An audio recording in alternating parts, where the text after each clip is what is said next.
தமிழ்நாட்டில் இன்று உண்மையான முதலீடு, தொழில் முதலீடு 1 லட்சம் கோடிக்கு குறைவாக.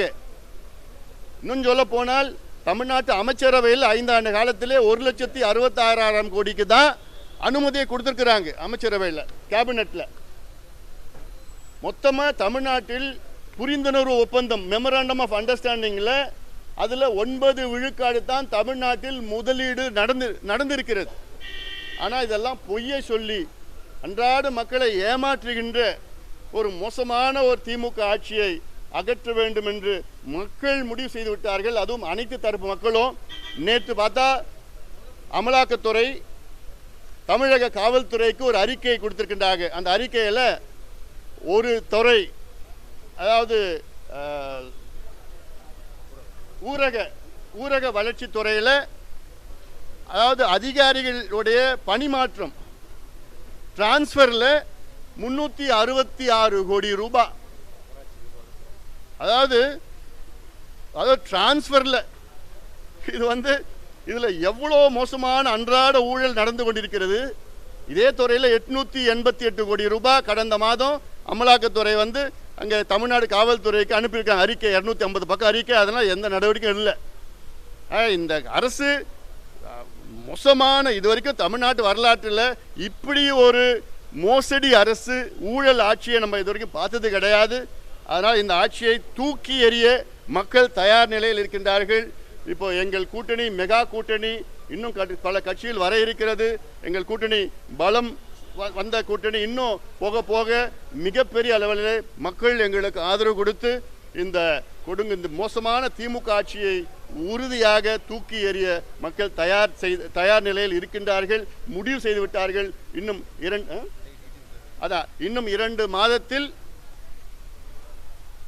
ஆட்சி மாற்றம் தமிழ்நாட்டில் நடக்கும். இந்த திமுக ஆட்சியை அகற்றி எங்கள் கூட்டணி, அதாவது அதிமுக தலைமையிலான ஆட்சி தமிழ்நாட்டில் நடக்கும்.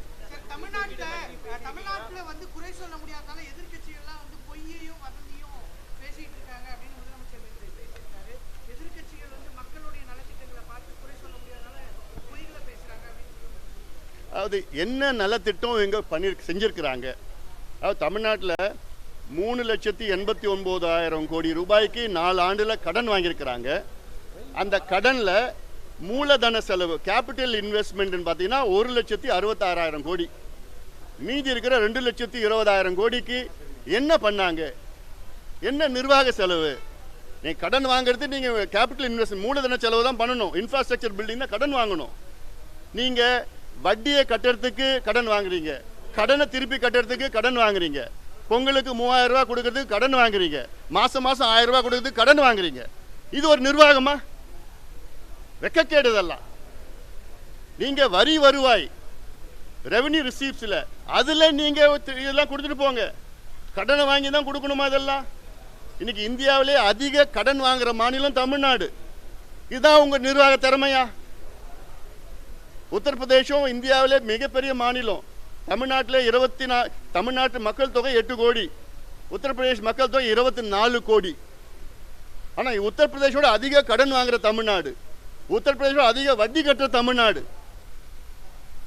அப்போ என்ன நிர்வாகம் செஞ்சுட்டு இருக்கீங்க? நீங்க சும்மா விளம்பரம் படுத்திட்டு இருக்கீங்க. காலையில் வரீங்க, கால் ஷீட்ல நீங்க ஆக்ஷன், கேமரா டேக், அவ்வளோதான். என்ன நடந்தது? மக்களுக்கு என்ன நடக்குது?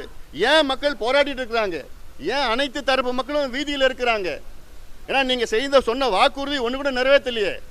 505 வாக்குறுதியில் கொடுத்த திமுக இன்னைக்கு 66 வாக்குறுதிகளை மட்டும்தான் முழுமையாக நிறைவேற்றிருக்கின்றார்கள்.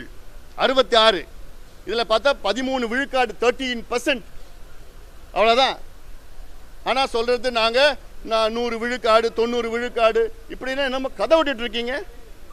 சம்பந்தமா ஒரு புத்தகமே நான் வெளியிட்டேன். இன்னைக்கு வரைக்கும் அது பதில் இல்லை. நிர்வாகமே கிடையாது. எல்லாமே ஊழல், காசு, கொள்ளடிச்சு இந்த தேர்தலில் ஏதோ காசு கொடுத்து ஜெயிச்சிடலான்னு பார்க்குறாங்க. உறுதியாக நடக்காது. மக்கள் எல்லாம் தெளிவாக இருக்கிறாங்க.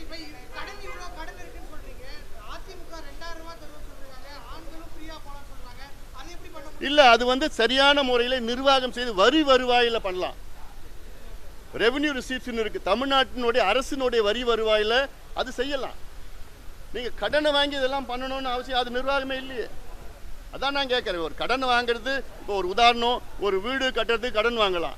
ஆனால் அந்த வீட்டில் வாழறதுக்கு போய் கடன் வாங்குறதா? வீட்டுக்கு வாழுதுன்னா வீட்டில் கரண்ட் பில் கட்டுறது கடன் வாங்கி கட்டுவீங்களா? மளிகை சாமான் வாங்குறது கடன் வாங்கி கட்டுவீங்களா? அதுதான் இவங்க செஞ்சுட்டு இருக்கிறாங்க. அது நாங்கள்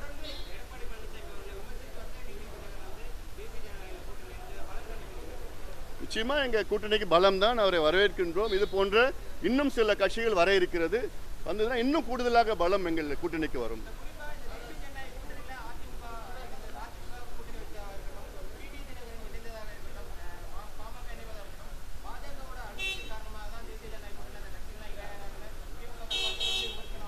அதாவது திமுக வைக்கின்ற ஒரே விமர்சனம் என்னன்னா, இது ஏதோ பாஜக ஸ்டாலின் அவர்களுக்கு வந்து காலையில் எழுந்தா பாஜக, தூங்குற வரைக்கும் பாஜக, அதுதான் அவருக்கு வருது.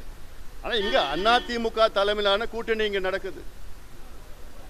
அதனால இந்த தேர்தல் வந்து திமுகவுக்கும் அதிமுகவுக்கும் நடக்கின்ற தேர்தல் இது.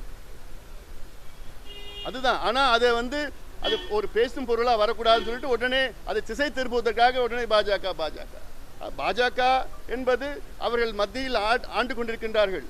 இப்போ நம்ம பியூஷ் கோயல் அவர் சொன்னாங்கல்ல, மும்பையில் எவ்வளோ வந்து கட்டுமானங்கள் இன்ஃப்ராஸ்ட்ரக்சர் அதெல்லாம் என்கிட்ட சொன்னார். கிட்டத்தட்ட ஒரு அரை மணி நேரம் என்கிட்ட பேசுகிறப்ப எனக்கெல்லாம் அவ்வளோ பொறாமை. மும்பையில் இவ்வளோ இருக்குதா, இவ்வளோ பண்ணியிருக்கிறாங்களா, இவ்வளோ கட்டுமானங்கள். ஏன் எப்போ வரப்போகுது? சென்னைக்கு எப்போ வரப்போகுது? தமிழ்நாடு எப்போ வரப்போகுது? அதாவது எங்கள் கூட்டணி வந்தால் தான் நிச்சயமாக வரும். இது தமிழ்நாடு மக்களும் புரிந்து கொள்ள வேண்டும். சும்மா ஏதோ சின்ன விஷயத்தை சின்ன பிரச்சனை எடுத்துக்கிட்டு அது பூதாகரமாக்கி இது பாஜகன்னு சொல்லிட்டு அது என்ன? அது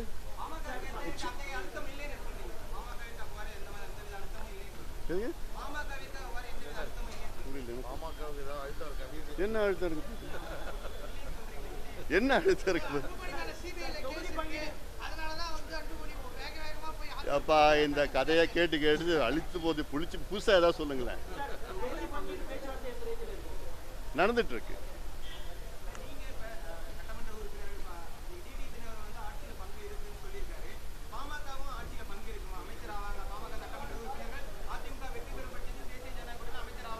தேர்தலுக்கு பிறகு பார்த்துக்கலாம். அதாவது இது எங்களுக்குள்ளே நாங்கள் பேசிக்கிறது. தேர்தலுக்கு பிறகு நம்ம பார்த்துக்கலாம். அது இப்ப என்னால் எதுவும் சொல்ல முடியாது. தேர்தலுக்கு பிறகு நம்ம பார்த்துக்கலாம். ஆனால் அதிமுக தலைமையிலான கூட்டணி வெற்றி பெறும். அதில் வந்து அது உறுதியாக இருக்கும். நன்றி.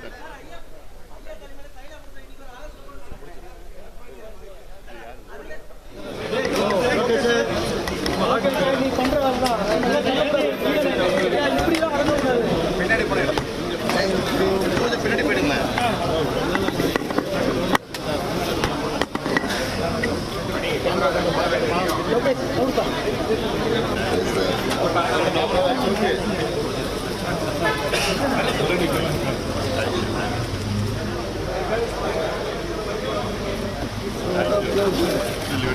Welcome.